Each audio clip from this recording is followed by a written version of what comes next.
Բարի օր, այսօր խոսելու ենք թրոմբոֆիլիայի կամ արյան մակարդման խնդիրների մասին եւ տաղավարում հյուրընկալել ենք Յոլիան արյունաբանության եւ ուռուցքաբանության կենտրոնի հեմոֆիլիա եւ թրոմբոզի կենտրոնի բժիշկ արյունաբան Նելի Սարգսյանին։ Բարև ձեզ։ Բարև ձեզ։ Թերևս մեր զրույցը սկսենք արյան մակարդման խնդրից, ինչ է ինձ ներկայացնում արյան մակարդումը։ Շնորհակալ եմ հրավերի համար։ Կցանկանայի նաեւ հիշեցնել, որ հոկտեմբերի 13-ը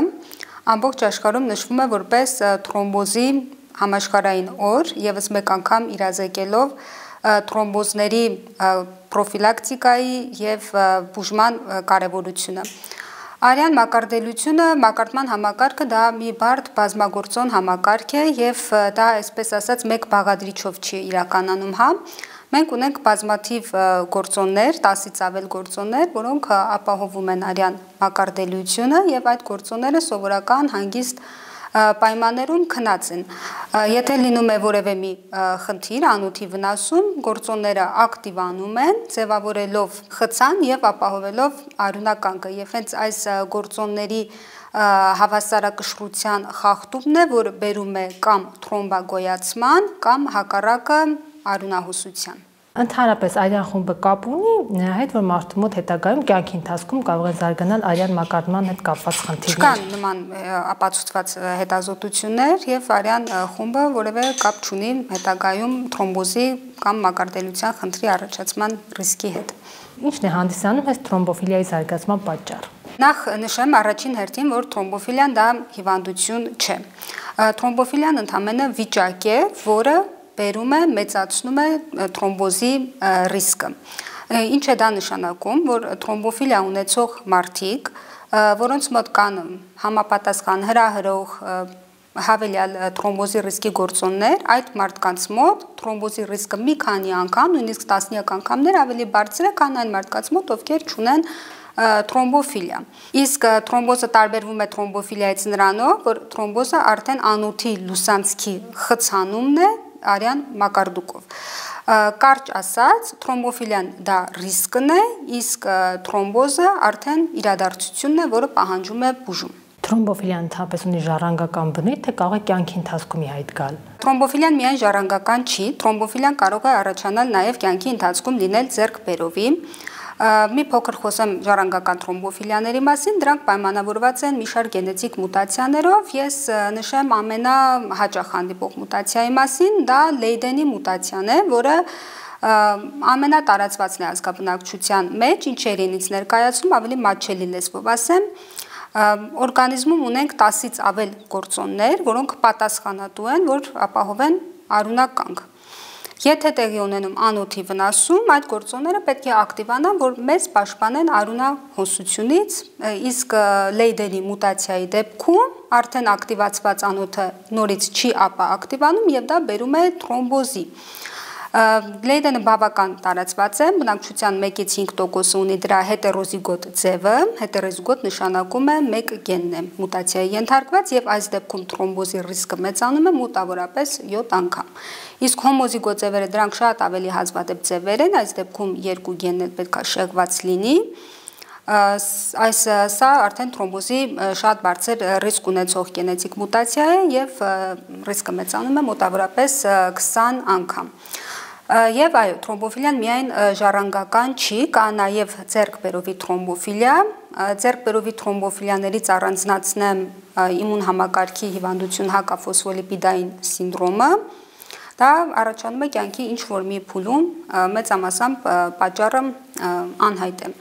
Ինչ է լինում, սեփական իմուն համակարգը սկսում է արտադրել հակամարմիններ, սեփական անոթների նկատմամբ բերելով կրկնվող թրոմբոզների եւ վիժումների։ Ձեռքբերովի թրոմբոֆիլիայի նաեւ քաղցկեղը, երկարատև թռիչքը, որոշակի դեղամիջոցների, օրինակ օրալ կոնտրացեպտիվների օգտագործումը, այսպիսով ավելի ընդհանրական ասել, թրոմբոֆիլիան դա որոշակի գեների եւ կյանքի հանգամանքների համադրությունն է եւ հենց այդ հանգամանքների համադրությունն է որոշում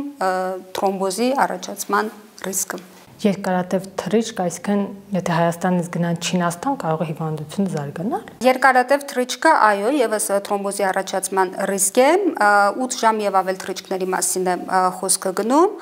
Այս դեպքում խորհուրդ ենք տալիս հատկապես այն մարդկանց, ովքեր ունեն թրոմբոֆիլիա, ունեն իրենց ընտանեկան պատմությունում թրոմբոզների ռիսկ, մոտավորապես 2-3 ժամը մեկ վեր կենալ, քայլել,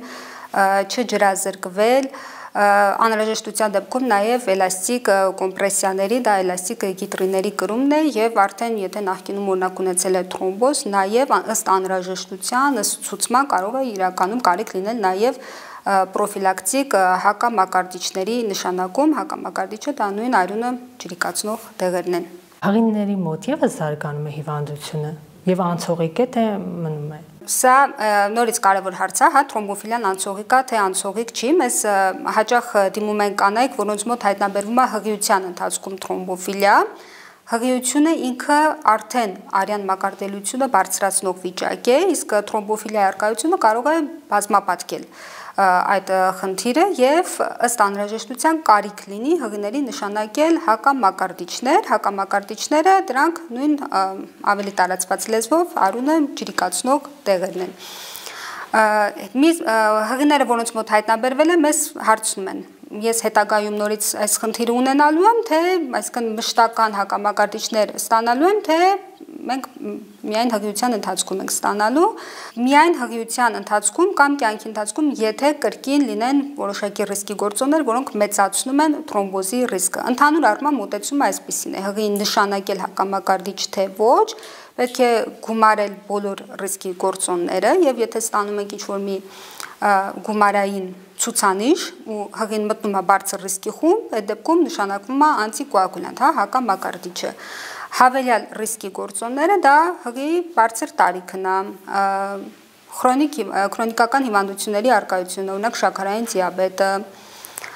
հավելյալ քաշը, այո, ճարպակալումը եւս թրոմբոզի առաջացման ռիսկ է, բազմապտուղ հղիությունը, արտամարմնային բեղմնավորման հղիությունները,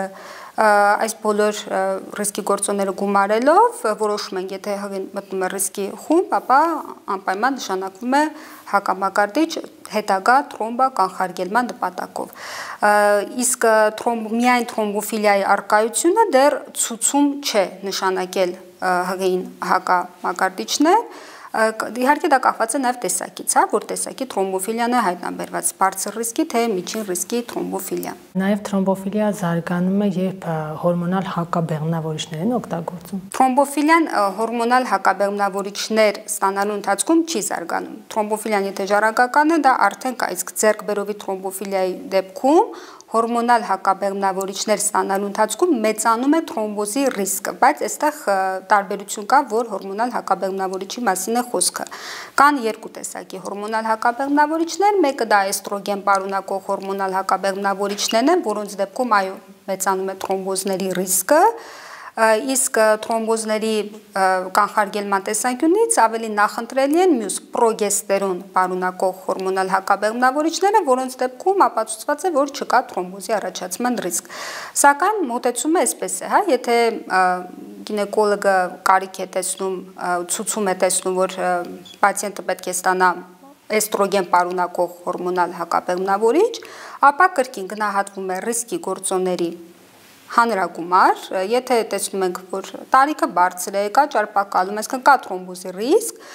էստրոգեն պարունակող հակաբեղմնավորիչը նշանակվում է զուգահեռ տալով հակամակարդիչ արյունը ջրիկացնող։ Եթե բարձր ռիսկի խումբ չի, հնարավոր է նույնիսկ պարզապես հսկողություն հորմոնալ հակաբեղմնավորիչներ խմելու ընթացքում։ Երեխաների մոտ եւս հնարավոր է զարգանա հիվանդությունը։ Ժառանգական թրոմբոֆիլիա երեխաները եւս կարող են ունենալ, քանի որ դա ժառանգական հիվանդություն է, բայց երեխաների մոտ հիմնականում չի դրսևորվում, որտեղ մեծամասամբ երեխաները առողջ պոպուլյացիա են, ընդհանուր առմամբ որն է թրոմբոֆիլիայի հետագա դրսևորման ռիսկի գործոնները, հա, բոլոր այն պայմանները, երբ տեղի ունենում անոթի վնասում։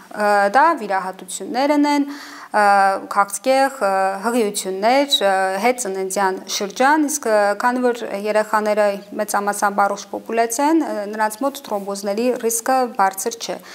պատահում է հազվադեպ, բայց դրանք ավելի քիչ են ընդհանուր ազգաբնակչության հետ համեմատ։ Իսկ որ ախտանշաններ են հուշում թրոմբոֆիլիայի ի հայտ գալու մասին, հիմնականում ասում են, չէ, որ ոտքերը կարմրած են կամ այտուցված, դա կապ ունի։ Թրոմբոֆիլիայի արկայության մասին այդպես հուշող հատուկ նշաններ չկան, կան ցուցումներ, երբ ստուգել թրոմբոֆիլիա, ընդհանուր համատարած թրոմբոֆիլիա ստուգելու նպատակահարմարություն չկա։ Ինչի, որտեղ եթե անգամ ստուգեցինք ու հայտնաբերվեց ինչ-որ մի գենետիկ մուտացիա, դա չի նշանակում, որ տվյալ մարդուն պետք է նշանակել որևէ հակամակարդիչ։ Ցուցումները հետևյալն են, երբ ստուգել, եթե առաջի գծի բարեկամի մոտ եղել է արդեն հայտնի թրոմբոզ, եթե տվյալ մարդու մոտ նախկինում երիտասարդ տարիքում եղել է թրոմբոզ կամ եղել են կրկնվող թրոմբոզներ, միայն կամ բարձր ռիսկի թրոմբոզի բարձր ռիսկի գտնվող մարդուն պլանավորվում է նշանակել էստրոգեն պարունակող հակաբեղմնավորիչ, այսինքն միայն որոշակի պայմանների ցուցումների դեպքում է ստուգվում թրոմբոֆիլիա։ Եվ ինչպես է բուժվում։ Սա եւս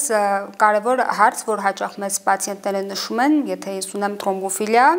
ինչպես պետք է լինի իմ հետագա հսկողությունը։ Թրոմբոֆիլիան մշտական բուժում պահանջող վիճակ չէ։ Թրոմբոֆիլիայի դեպքում նշանակվում է բուժում պրոֆիլակտիկ դեղաչափերով, կանխարգելիչ դեղաչափերով, միայն եթե կա թրոմբոզի առաջացման իրական ռիսկ։ Դա հղիությունները, հետծննդյան շրջանն է, որոշակի մեծ ծավալի վիրահատություններ, արդեն նշեցի որոշակի դեղորայքներ, քաղցկեղի ընթացքում եւ այստեղ հակամակարդիչները նշանակվում են ավելի փոքր կանխարգելիչ դեղաչափերով։ Իսկ եթե արդեն եղել է թրոմբոզ, այս դեպքում բուժման մոտեցումը այլ է, նշանակվում է տևական մեծ դեղաչափի հակամակարդիչներ, տևողությունը հիմնականում 3 ամսից մինչև 1 տարի, կախված լրացուցիչ գործոններից եւ ընդհուպ մինչև ամբողջ կյանք։ Ենթադրենք օրինակ ձեռքբերովի թրոմբոֆիլիայի մի տեսակ, հակաֆոսֆոլիպիդային սինդրոմ ունեցող մարդիկ, ովքեր նախկինում ունեցել են թրոմբոզ, մենք այս մարդկանց նշանակում ենք ամբողջ կյանք առանց ընդհատելու հակամակարդիչ բուժում, քանի որ հակամակարդիչ բուժման դադարեցումը բարձր ռիսկ է թրոմբոզի առաջացման տեսանկյունից եւ հիմնականում այսպես էլ հենց հայտնաբերվում են այս հիվանդները, ենթադրենք ունեցել է 1 թրոմբոզ, նշանակվել է բուժումը, ինչ որ մի ժամանակ, չգիտեմ, 3 ամիս, 6 ամիս, դեղորայքը դադարեցվել է, անցել է մի տարի, 1.5 տարի կամ մի քանի ամիս, շատ տարբեր է։ Մարդը ունեցել է երկրորդ թրոմբոզի դրվագը եւ արդեն դիմում են մեզ հասկանալու համար ինչու պետք է կրկնվող երկրորդ, երրորդ անգամ թրոմբոզի պատճառ լիներ ու հայտնաբերվում է այդ հիվանդությունը։ Ու արդեն այս հիվանդներին կոնկրետ այս խմբի մարդկանց մենք կյանքի ընթացքում չենք անում հակամակարդիչը։ Վաղ հայտնաբերելու համար մարդը նախապես ինչ-որ հետազոտությունների կարող է ենթարկվել։ Ես արդեն նշեցի, որ համատարած թրոմբոֆիլիա ստուգելու ցուցում չկա, որտեղ միայն թրոմբոֆիլիայի հայտնաբերվելը դեռ չի նշանակում, որ բուժում անհրաժեշտ կլինի։ Վաղ ստուգելու, նախապես ստուգել, ես ինքս իմ պրակտիկայում խորհուրդ եմ տալիս մարդկանց, ովքեր ունեցել են առաջին գծի բարեկամ ու մոտ հայտնաբերվել է թրոմբոզ, ինչի, որտեվ եթե հայտնաբերվի թրոմբոֆիլիան նախապես, մենք արդեն հետագա հղիություններ, մեծ ծավալի վիրահատությունների ժամանակ կարող ենք նախապես թրոմբոկանխարգելում անել, խուսափելով հետագա թրոմբոզներից։ Հանրությունը պետք է իմանա, որ թրոմբոֆիլիան դա հիվանդություն չէ, եւ ինչպես հաճախ պացիենտներն են նշում, արյունը մշտապես խիտ չէ, իրենց բառերով եմ ասում, այլ կանխարգելելի ռիսկային վիճակ է, որը համապատասխան պայմաններում հնարավոր է հեշտ կանխարգելել եւ հատկապես եթե մարդիկ ովքեր տեղյակ են իրենց ընտանեկան պատմությունից գնահատելով իրավիճակը ռիսկի գործոնները թրոմբոֆիլիան նախապես ստուգելով հետագայում խուսափել թրոմբոզից։ Շնորհակալություն։ Ձեզ եմ շնորհակալ։